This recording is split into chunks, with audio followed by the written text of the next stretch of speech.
I'm Janice Switlo, and today I want to discuss a very important aspect that underlies practically all of the issues that I'm called to deal with, and that is pertaining to the use of collective assets, the conversion of collective assets of Indigenous nationals into the hands of private ownership, if you will. And it really stems down to this concept of what's known as the principal-agent problem. Now, this is nothing new, although Harvard back in the 1970s did a big study on it, and it's a general economic principle that was recognized, back in, for instance, here's an example from the 1500s, and this is from the book 1493 by Charles Mann, and this is something that Spain was dealing with. And so naturally enough, people did not want to spend much of their potential profit on a project,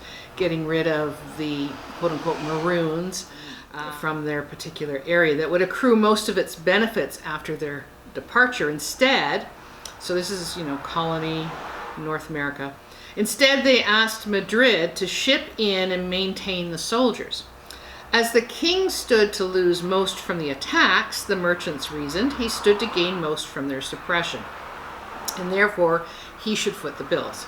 The crown, for its part, was too far away to monitor expenditures closely.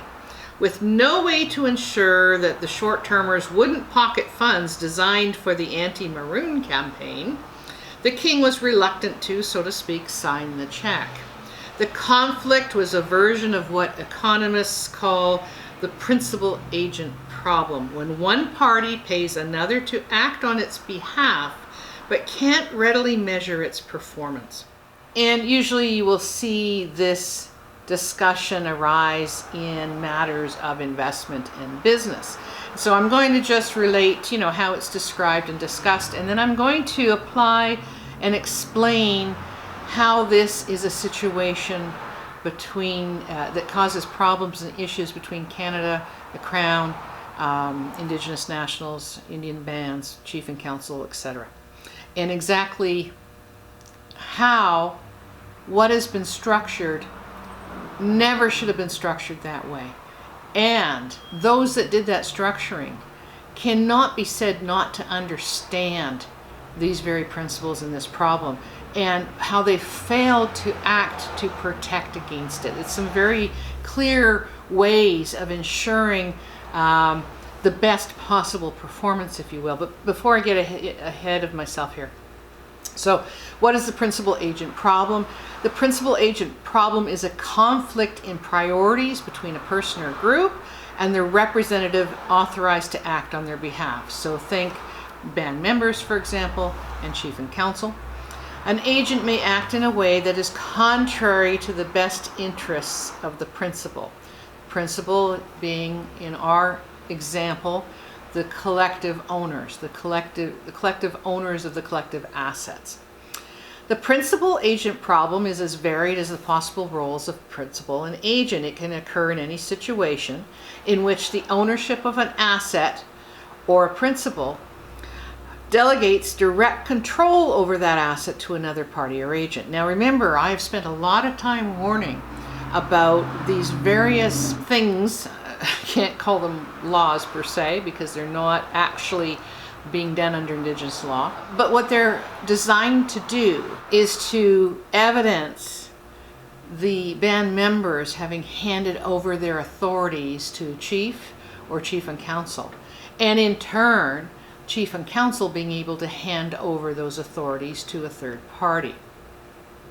That's so let me continue before I explain more on that. So the principal-agent problem is a conflict in priorities between the owner of an asset, remember, Indigenous nationals collectively own, and the person to whom control of the asset has been delegated.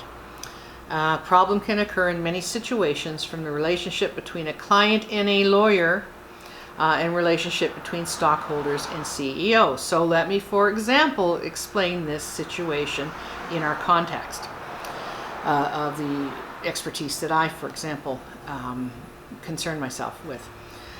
And that is, you have law societies who have dictated to lawyers, remember they're self-governing, that they can only, and this happened in BC because I actually acted for an Indian band, the members, the collective, in protecting them against certain activities by chief and council. Now, I proceeded on the same basis that I knew Canada, the Crown I should say, the Crown proceeded, and that is if by petition. In other words, if you have the people asking for your help and laying out a problem and situation, then you act on that.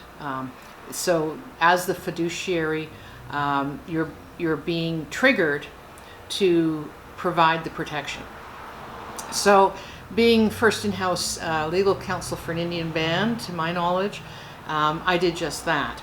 And because I was very clear that I was hired by the band as a whole, not hired by chief and council. There's a distinction, there can be. And so, you know, I proceeded on that basis, and the Law Society said, no, we don't like this. And of course, one of the issues I was raising was how self-government was proceeding. And the Law Society said, no, we decide that our lawyers can only accept instructions from chief and council.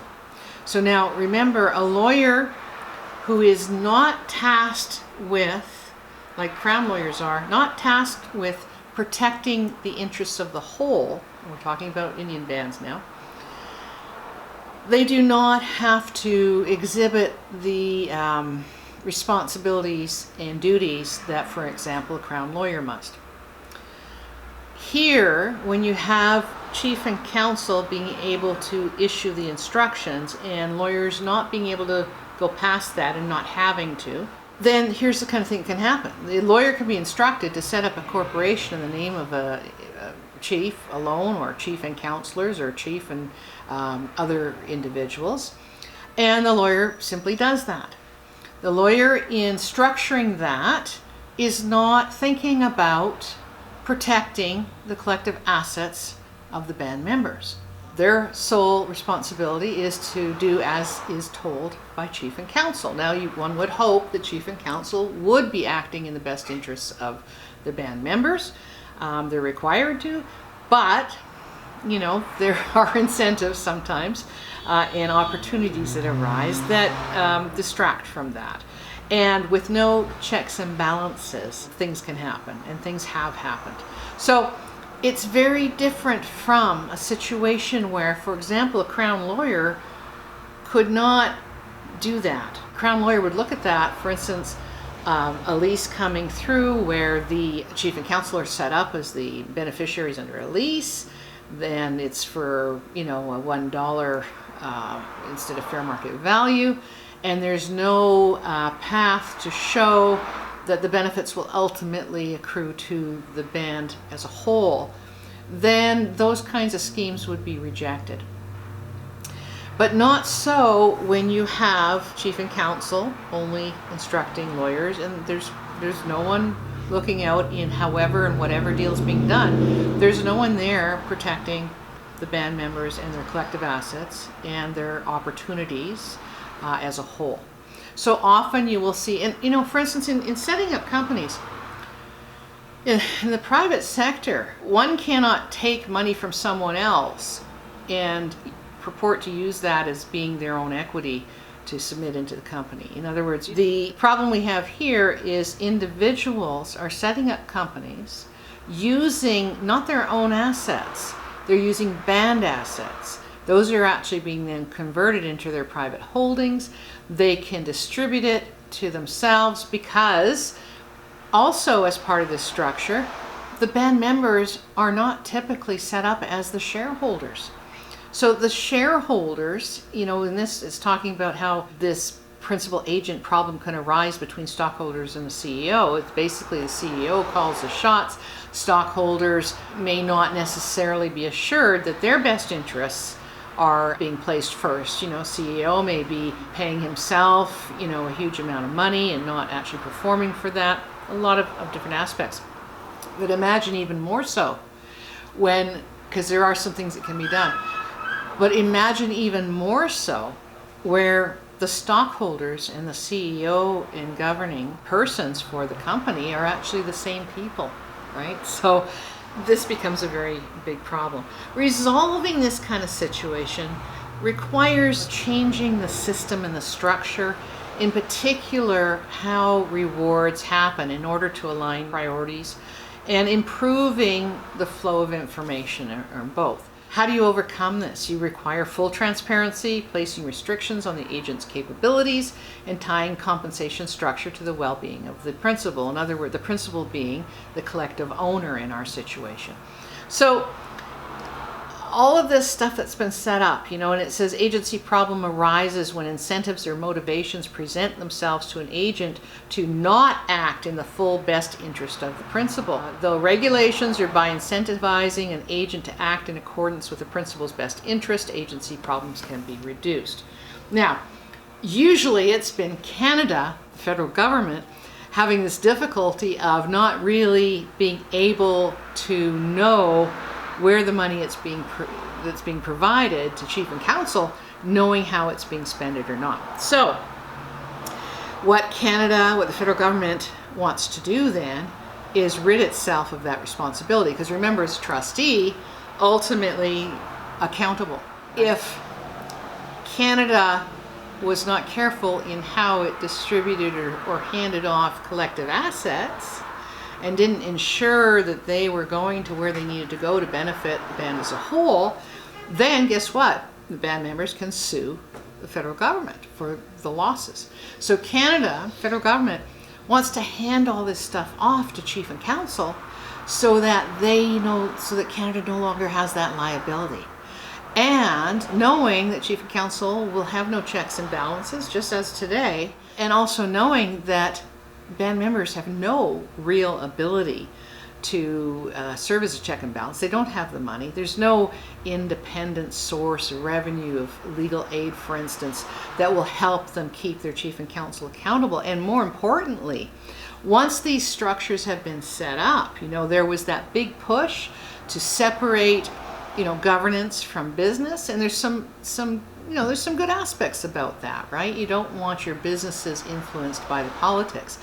But the problem is, it was made worse because the lawyers did not have to, and they did not structure things to ensure that the collective assets remain collective assets. And if those collective assets were being used for a venture or a development or an investment, that there'll be returns, and that the cost of agency, as it's recognized, you can never ensure 100% activity in the best interests of the owner, the principal, the band, that those costs are minimal. There was no attention given to this, and I find that absolutely negligent in so many levels, and the finger points back really to the Crown, ultimately, because these are lawyers that are set up under her governments, and their self-government fails Indigenous nationals because they actually want to facilitate, it's my only conclusion, to facilitate this sort of conversion of collective assets. It's a very serious problem, but there are very real ways to structure things. And for instance, when we see these self-government agreements, and apart from the issues of coming under Canada and capitulation, things like that, my number one concern has been what happens to the money. You see with the Anishinaabe Nation Governance Agreement that the chiefs will be cut out. They're there right now as the proposal goes, but as soon as that thing gets into place, there must be, not may, but must be, a new structure put in place. And that, there's no guarantee, there's no right of the chiefs to be part of that. So while it appears that they have part of the decision-making authority, they're actually cut out. And it would be so easy for someone with even a half capable lawyer to take control fully of all of the monies that are intended to come and benefit all those communities and take it for themselves, and there be no way to lawfully get access to that. This is a serious issue.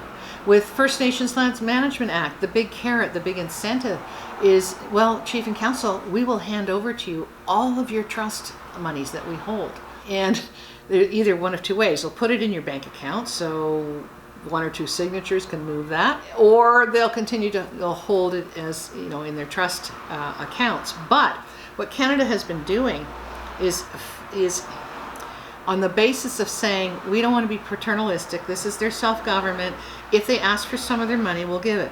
Well, yeah, that makes sense, right? That does appeal. However, the problem is that there is no protection once that money leaves. And it used to be that Canada would exercise its fiduciary duty and make darn sure that when those monies were requested, that they would actually be applied for the benefit of the band members as a whole. Now, removing that protection, putting in place new structures, because Canada, remember, would still be on the hook, and Canada still is on the hook. I mean, there's millions of dollars that have been transferred out of trust, and I would submit failed to meet the fiduciary duty in doing so. So Canada's exposed on all of that, right? Canada failed to ensure that those collective assets were protected. A trustee can't just, I'm a trustee and I'll just cut a check to a bus driver and say, here you go. This is, this other person's money. Well, it's made payable to the bus driver, right? So the bus driver can do whatever he wants with that. And what am I going to do? I didn't even, get his bus number. I don't even know how to track him down. Where are the people going to go? That's a bit ridiculous, of course, but it is exactly how ridiculous this situation is. That Canada would be settling claims now. They're doing this too. Used to be, you settle a specific claim, you make sure there's a trust set up so that the settlement funds would go into that trust, and Canada would know and be able to satisfy itself that those funds are protected and will be under certain protections and governance and how that money can be used. Canada is no longer involved in the decision making of that, but is ensured that the setup is there and those funds are directly put into that trust. Canada says, no, we don't even do that anymore. We don't need to do that. We'll just hand you the settlement funds. And we're not liable, right? We're specifically not liable. That's just not good enough. It really is not.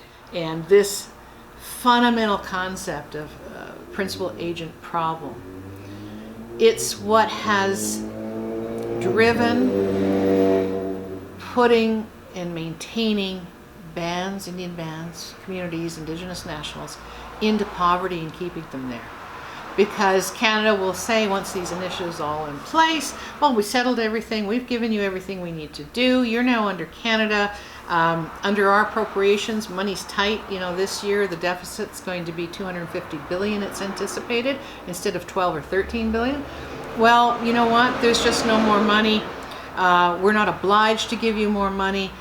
We've already done that. So you're on your own. And if your reserve community cannot function, then I guess you're going to have to go to the inner cities.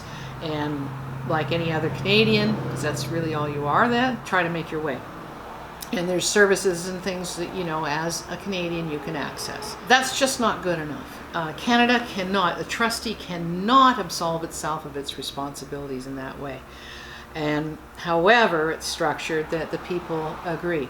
The people do not understand. I mean, you look at Nishka, for instance, right? So many people saying, where'd the money go? What's been happening? It's worse than it was before. Now, I'm not there personally. I haven't done an audit. I don't, I'm just looking at social media, commentary, people I know who've shared this kind of information. Them doing their land claim and self-government and coming under Canada has not improved their circumstances. And you see this time and time again. There's all this big push and promotion about these wonderful, great things they're doing. And then once it's signed off, you never hear about what actually is happening on the ground. You never hear about the elders who lose their houses because they can't pay property tax and end up in Skid Row or end up in inner cities in dire, dire straits. These things are happening. They ought not to be happening. So it comes down to the absence of checks and balances, the absence of tying reward to performance and best interests of the people for whom the control of the money and the assets is happening. And I submit, and this will be all I have to say, that this was no accident. This is deliberate, and it continues to this day. Thank you.